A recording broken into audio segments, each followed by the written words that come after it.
주인이 돌아와서 라는 제목으로 본문 말씀을 중심으로 해서 함께 말씀을 나누려고 합니다. 우리가 달란트 비유와 관련된 내용은 어린 아이 때부터 신앙생활을 하신 분들은 수도 없이 많이 들었던 내용입니다. 그래서 더 편하게 크게 설명 없이 함께 말씀을 나눌 수 있는 본문이기도 한 것 같습니다. 준비된 PPT 내용 하나 보시면서 말씀을 함께 대하도록 하겠습니다. 한 달란트가 얼마 정도인가?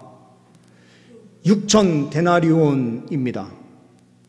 한 데나리온이 건장한 노동자 한 사람의 일일 품삯으로 그 당시에 통용되었으니 6천 데나리온이라고 한다면 6,000일의 품삯입니다. 1년을 365일로 생각하고 일주일에 안식일이 있는 하루를 쉬는 유대인의 관습에 따라서 보게 되면 52주가 빠지게 되고, 혹시라도 몸이 살짝 아픈 날 하루 정도, 며칠 정도 쉰다 하면은 300일로 계산해서 6,000일이면 이것은 단순 계산해도 20년 동안 단 하루도 제대로 쉴 없이 일을 해야 모을 수 있는 큰 돈이다라는 것입니다. 계산하기 좋게 연봉이 5천만 원의 한 사람이 있다라고 생각할 때에 20년 월급을 모으게 되면 단순 계산해도 이것은 얼마입니까? 10억이라고 하는 큰 돈입니다. 그러니 오늘 말씀을 우리가 볼 때에 오해할 소지를 먼저 제거하는 것이 좋을 것 같습니다.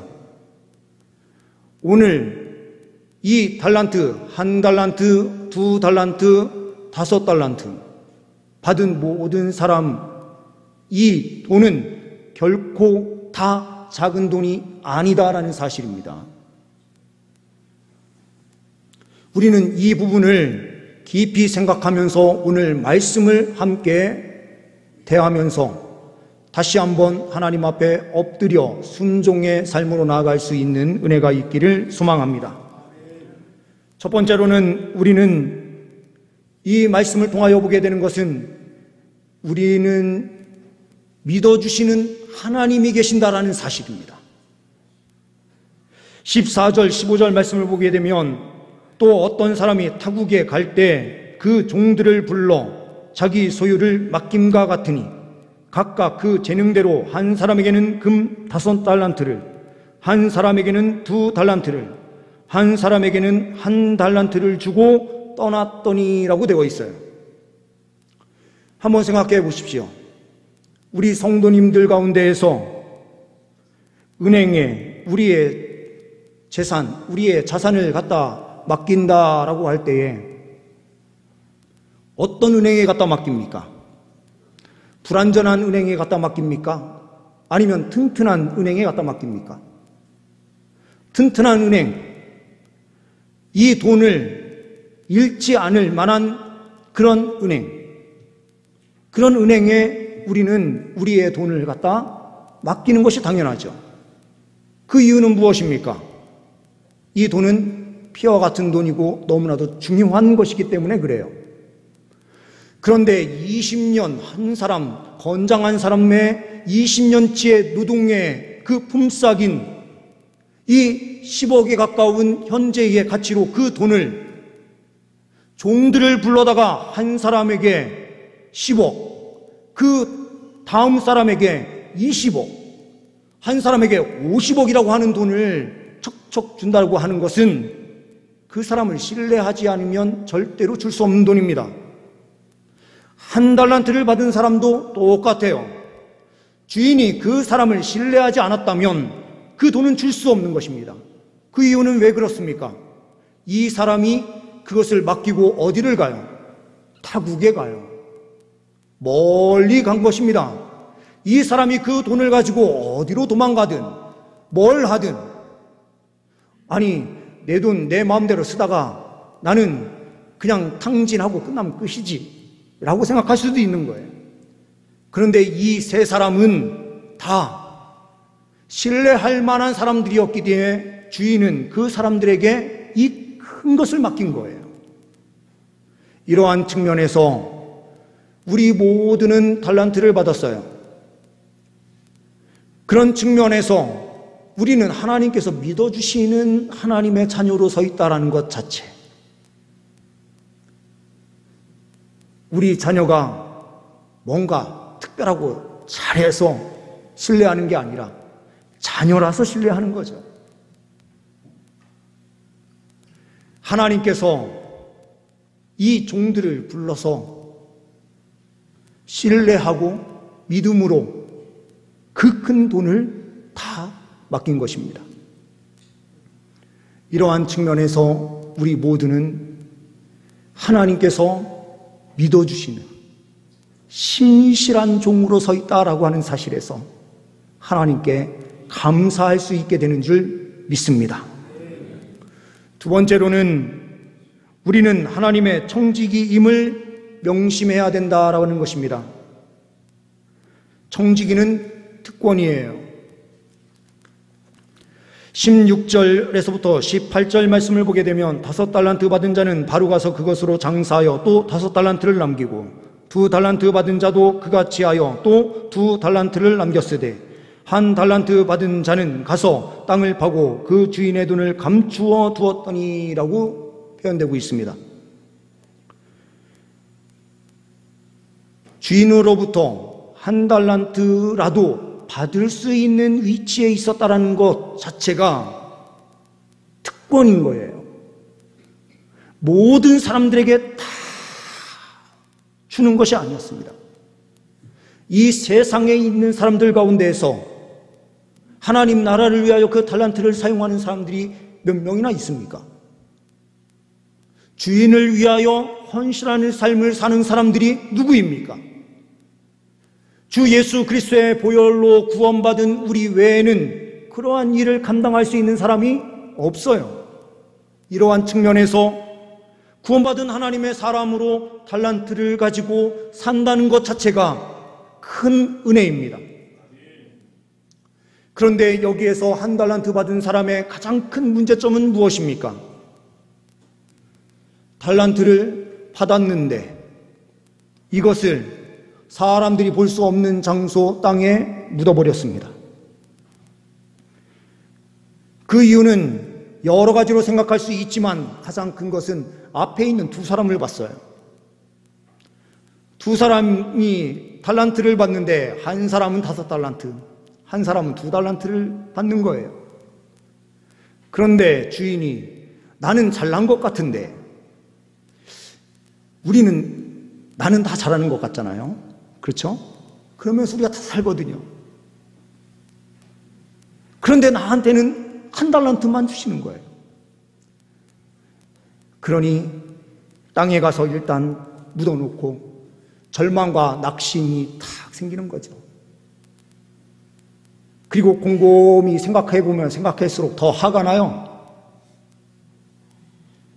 아니 저 사람은 뭐 하는데 5달란트나 주고 저 사람은 뭔데 2달란트나 주고 나는 1달란트야. 어떤 사람에게는 지위도 주고 물질도 주고 어떤 사람에게는 학식도 주고 모든 걸 다 주는데 나에게는 있는 거라고는 별 일 없는 것 가지고 있는 것처럼 생각이 들 때가 있죠.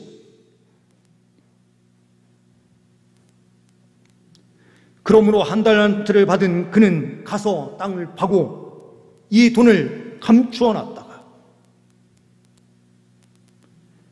주인이 왔을 때에 이 달란트를 가지고 가서 뭐라고 답변합니까? 24절 말씀을 보게 되면 이렇게 말씀을 하고 있어요. 1달란트를 받았던 자는 와서 이르되 주인이여 당신은 굳은 사람이라 심지 않은 데서 거두고 해치지 않는 데서 모으는 줄을 내가 알았으므로 이렇게 표현돼요. 잘 이해가 안 되시죠?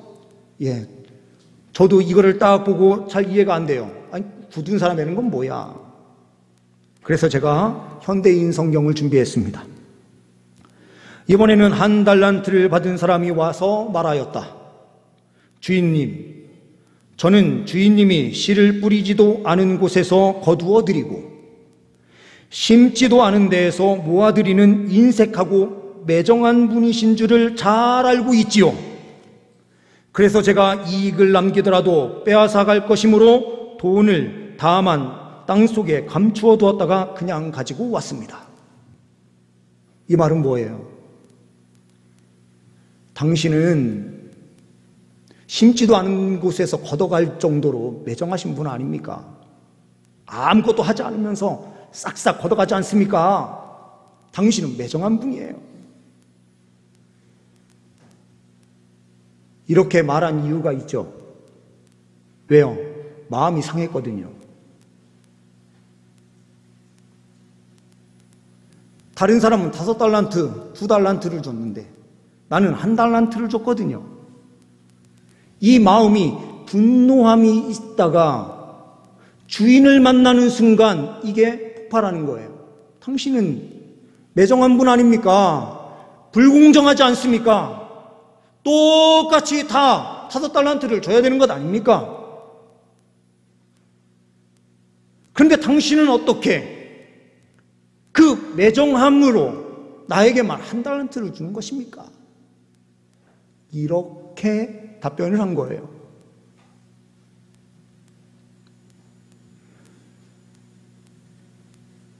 한 달란트가 적은 돈이 아닌데요. 20년치의 월급을 엄청난 돈을 준 건데도 사람이라고 하는 것이 이런 연약함 가운데 있는 존재구나라는 사실을 다시 봐요. 옆에 있는 사람과 비교해서 자꾸 생각해요. 그러면서 쓰러지고 넘어져요. 그러면서 속 안에 믿음이 생기지 않고 어떤 게 생겨납니까? 하나님에 대한 분노가 폭발하는 거예요. 나는 하는 일마다 잘 안 되는데, 아니 저 사람은 하는 일마다 뭘 저렇게 잘 되는지.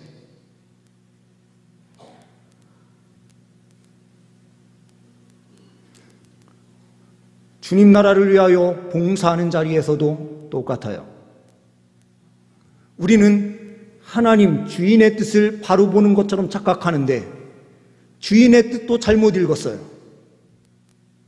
주인은 굳은 사람이 아니라 우리를 믿어주는 분으로 그 엄청난 금액을 달란트로 주었음에도 불구하고 다른 사람과 비교하면서 하나님께서 주신 것을 보지 못하고 어리석은 모습으로 달려가고 있고 주님 나라를 위하여 충성 봉사하고 헌신해야 되는 그 달란트를 드러내는 자리에 가야 되는데 그 달란트를 땅에 묻어버리고 하나님 나라를 위하여 충성하는 그 충성의 자리는 없는 경우가 많은 거죠.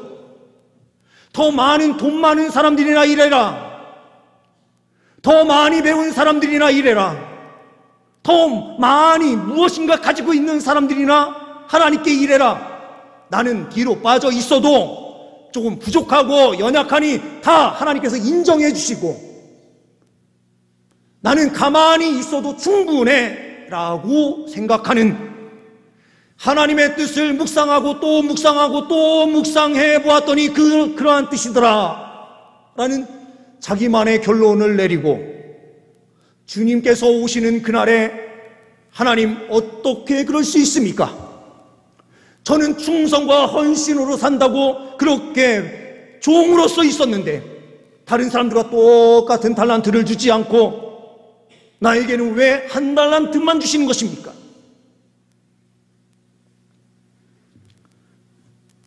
또 하나는 이 한 달란트를 받은 사람이 얼마나 명철한 사람이었는지를 또 볼 수 있어요. 어차피 이분이 주인이 오면 다 주인한테 돌려줘야 되는 것들이었어요. 그러니 어차피 내 것도 아니니 뭐 하려고 열심히 일을 합니까? 이 생각을 가지고 있었던 거죠. 청지기는 어떠한 사람입니까? 잘 관리하는 일이에요.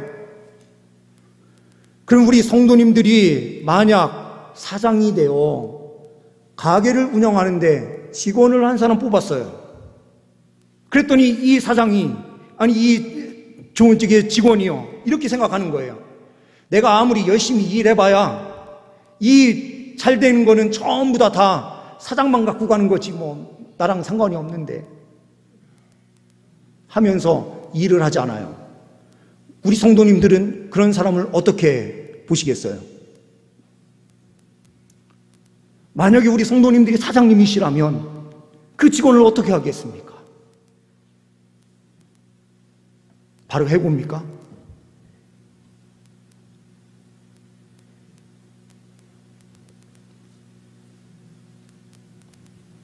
하나님께서 우리에게 청지기의 사명을 주신 거예요. 청지기는 하나님께서 맡겨주신 그 부분을 잘 관리하면서 가야 될 책임이 있는 자입니다. 최선을 다하면 되는 거예요. 세계 석유 시장을 홀로 지배했었던 아주 유명한 미국 건국 이래의 최고의 재벌, 최고의 지상가 누구냐 하면은 마이크로소프트사의 회장도 아니고 지금 일론 머스크도 아니고요, 그 어떠한 사람도 아니에요. 이 사람을 지금도 따라갈 수는 없습니다. 누군가 록펠러라는 사람입니다. 석유왕이라고 알려져 있는 사람이에요. 이 사람이 1837년 7월 8일 미국 뉴욕에서 태어나는데요. 아버지는 남봉군에 바람 피우고 집에 제대로 돌아오지 않고 집에 돌아오는 날 어머니를 구타하고, 그리고 아들을 얼마나 매섭게 대하는지요. 일한 만큼만 용돈을 주는 거예요. 쥐 한 마리 잡아오든 뭘 하든 어떠한 부분을 하든 일해야 용돈이 나와요. 그러면서 이 록펠러에게 아버지는 항상 교육하는 내용이 뭐냐? 이 사람이 아버지가 사기꾼이었거든요. 자기가 사기꾼이다 보니 아들에게 교육하는 게 뭐냐? 사람을 절대 믿지 말아라, 이거예요. 근데 반면에 록펠러의 어머니인 엘리자라고 하는 분은 하나님을 실하게 믿는 사람이었거든요. 다른 사람과 비교하지 않아요. 옆집 남편은 뭘 하는데 이런 생각도 하지 않아요. 이 모든 게 다 하나님의 뜻이다 하면서 엎드려가지고 하나님 앞에 기도하고 록펠러를 말씀 위에 세우기 위하여 끊임없이 기도하면서 달려가요. 이 록펠러가 고등학교 졸업시험을 앞두고 있는데 그의 아버지는 이 록펠러에게 이야기합니다. 그까짓 거 고등학교 나올 필요 없어. 고등학교 나오고 공부해봐야 다 내가 한마디만 던지면 다 나한테 다 넘어와. 그러니 공부할 필요도 없고 그냥 머리 잘 풀려서 살면 되는 거야. 그러면서 졸업도 못하게 해요. 그런데 이 록펠러가 상고를 다니면서 수학을 공부하고 회계 쪽을 공부하게 되는데요. 이런 진리가 없는 거예요. 1 더하기 1은 2, 2 더하기 2는 4. 정답이 정확한 게 아니 수학에 있었구나라는 걸 보면서요, 완전히 희열을 느껴버린 거예요. 왜 그러냐면 이 세상에 정답이라는 게 아무것도 없고 그 어떠한 진리도 없는 것처럼 보였는데 수학을 하니까요, 2 더하기 2는 무조건 4가 되고요, 4 더하기 4는 무조건 8이 되는, 이걸 보면서 완전히 그냥 희열을 느끼는 거죠. 그래서 졸업을 앞뒀던 고등학교를 자퇴를 하고 취업을 해서 격리 일을 하기 시작하거든요. 그런데 그 전에 일했던 사람과 비교되면서 전에 있었던 사람한테는 돈을 많이 주는데 이 사람한테는, 록펠러한테는 아주 적은 돈만 월급으로 책정이 된 거예요. 그래서 사장님한테 따집니다. 왜 저한테는 월급을 이렇게 적게 줍니까? 그랬더니 그 사람이 이야기를 하는 거예요. 그 사람은 너보다 경력이 훨씬 더 많아. 이 이야기를 딱 듣는 순간 월급은 그 사람에 대한 평가구나 이렇게 생각을 한 거예요. 그래서 거기에서 사직서를 내고 사업을 시작을 했습니다. 동업자와 함께. 그런데 이 동업자가 바깥에서 열심히 돌아다니면서 일하는, 바깥에서 오다를 따오는 사람이었어요. 그리고 이 록펠러는 안에서 회계 장부 정리하고 뭐 이렇게 관리하는 이런 일만 하다 보니 바깥에 있는 사람들이 볼 때에 사장은 누구냐? 아니, 동업자인 저 사람이 사장으로 보지 록펠러를 사장으로 안 본단 말이에요. 그러니까 조금 기분이 나빴어요. 그러던 중에 화학자였던 한 친구, 동업자의 친구가 그 가게에 찾아와요. 그러면서 클리블랜드에 유전이 발견되는데 그때까지 요거를 정유 기술이 없어서 그냥 나오는 즉시로 그 땅은 폐허가 되는 거였습니다. 농사도 질 수 없고 아무것도 할 수 없거든요. 그런데 이 화학자가 실험실에서 뭘 하다 보니까 이게 두 개가 분리가 됐는데 불을 붙이니까 불이 너무 잘 붙어요. 그때에 사용했었던 연료, 불을 밝히는 이 일에 사용됐었던 거는 등유였습니다. 등유라는 거는 뭡니까? 고래, 포경을 해서 고래를 잡아서 고래에서 기름을 축출해가지고 그거를 쓰는 거였거든요. 그런데 포경을 많이 하다 보니까 고래가 점점 사라지니까 고래 잡는 일이 힘들어지고요. 등유도 점점 모자르게 된 거예요. 이럴 때에 대체제로 이걸 쓰면 되겠다라고 록펠러가 딱 생각이 된 거예요. 그런데 그러한 생각을 하는 사람이 한 사람이었겠습니까? 여러 경쟁자가 생긴 거예요. 그런데 이 클리블랜드에서 뉴욕까지 가장 많은 사람이 살고 있는 지역까지 이 연료를 이동을 시켜야 되는데 이동을 할 때 마차로 이동을 하다 보니까요 제대로 이게 배달이 안 되는 거예요. 그래서 방법을 어떻게 썼느냐. 그때 발전하고 있는 게 철도였어요. 그때 또 철도의 철도왕이라고 알려져 있는 벤더빌트라고 하는 사람이 있었거든요. 이 벤더빌트를 찾아가기 위해서 이제 나가는데 늦게 된 거예요. 일을 하다가 시간을 놓친 거예요. 그런데 이 기차가 가버리고 그 다음 열차를 탈 수밖에 없는데 그 타려고 했었던 그 기차가 그 당시에 목조다리로 만들어져 있던 그 다리를 지나가다가 이게 부서져 버렸네요. 그래서 열차가 거기에서 다 그냥 강물에 두두두 떨어지면서 그냥 사람들이 다 죽은 거예요. 록펠러는 이게 하나님의 도우심과 인도하심이었구나라는 사실을 깨달아요. 그러면서 이 록펠러는 이야기합니다. 하나님께서 나를 살려주셨으니 이 모든 것은 다 하나님 것입니다 라고 고백을 해요. 그러면서 철도의 그 운송 권한을 록펠러가 다 갖는 걸로 계약서를 쓰고 그 일이 진행이 되면서 엄청나게 부유하게 돼요. 그럼 나중에 철도 회사들끼리 또 단합을 해서 운송 가격을 올리자 막 이럴 때에 이 록펠러가 머리를 또 쓴 게 뭐냐면 송유관을 다 놔가지고 송유관으로 그러면 다 이거를 뉴욕까지 옮기자 딱 이렇게 되니까 철도에서 다 손들고 막 이러는 상황들이 다 펼쳐지고 하면서 엄청나게 부유함을 누려요. 그런데 이 사람이요 잊지 않았던 것이 하나 있는데 청지기적 사명이었다라는 거예요. 이것은 다 하나님께서 주신 것이니 자녀들에게도 이 돈을 물려주지 않습니다.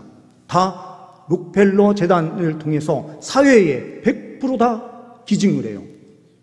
시카고 대학이나 여러 대학들이 엄청나게 세워지고요. 우리나라도 서울 여자전문대학이라고 하는 대학에 후원이 되면서 세워진 학교예요.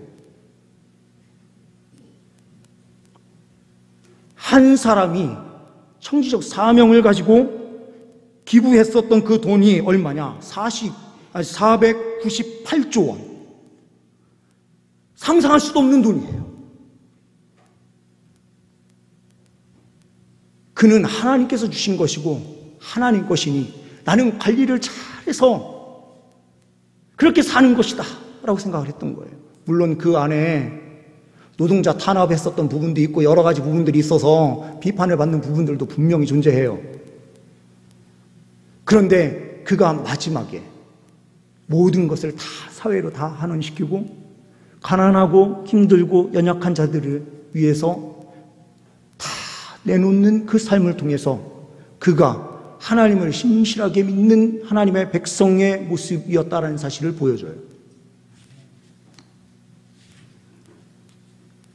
그가요, 다 기증할 거니까 난 열심히 살 필요 없어. 그냥 대충 살아도 돼. 이 정도 돈이면 충분해. 라고만 생각했다면 열심히 살 필요가 없어요.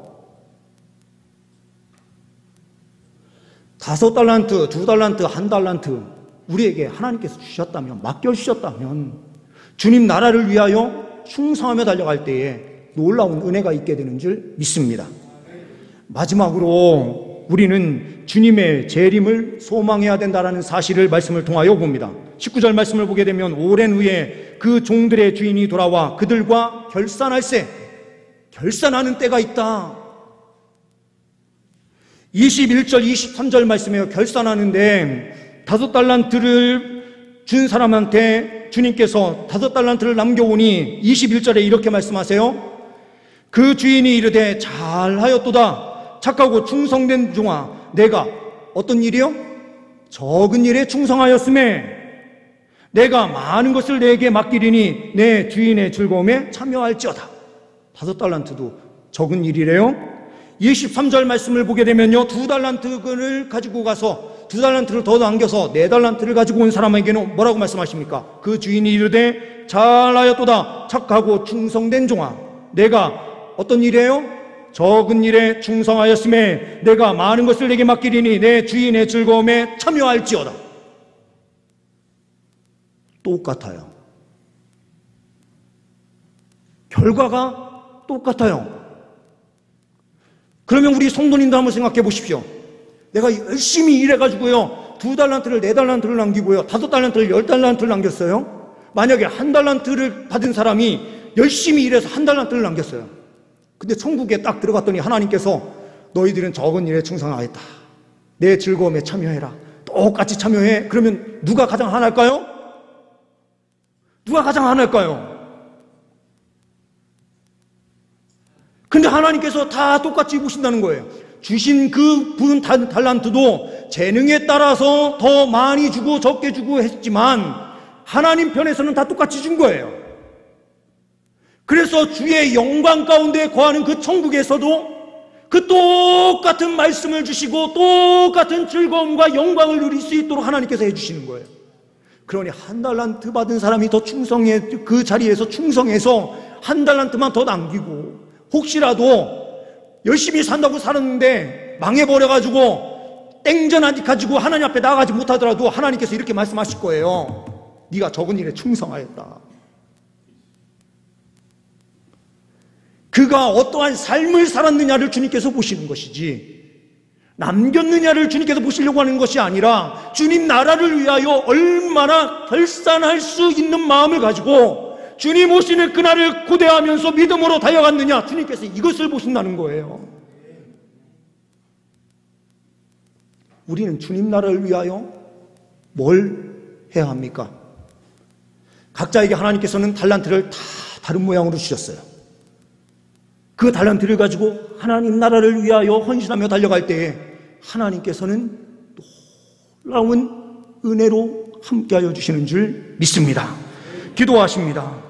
하나님 아버지, 2024년 더욱더 주의 영광을 위하여 달려갈 수 있는, 주님 나라를 위해 충성할 수 있는 우리 모두가 될 수 있기를 소망합니다. 주님 성령의 은혜로 함께하여 주옵소서. 우리 주 예수 그리스도의 이름으로 기도하옵나이다. 아멘.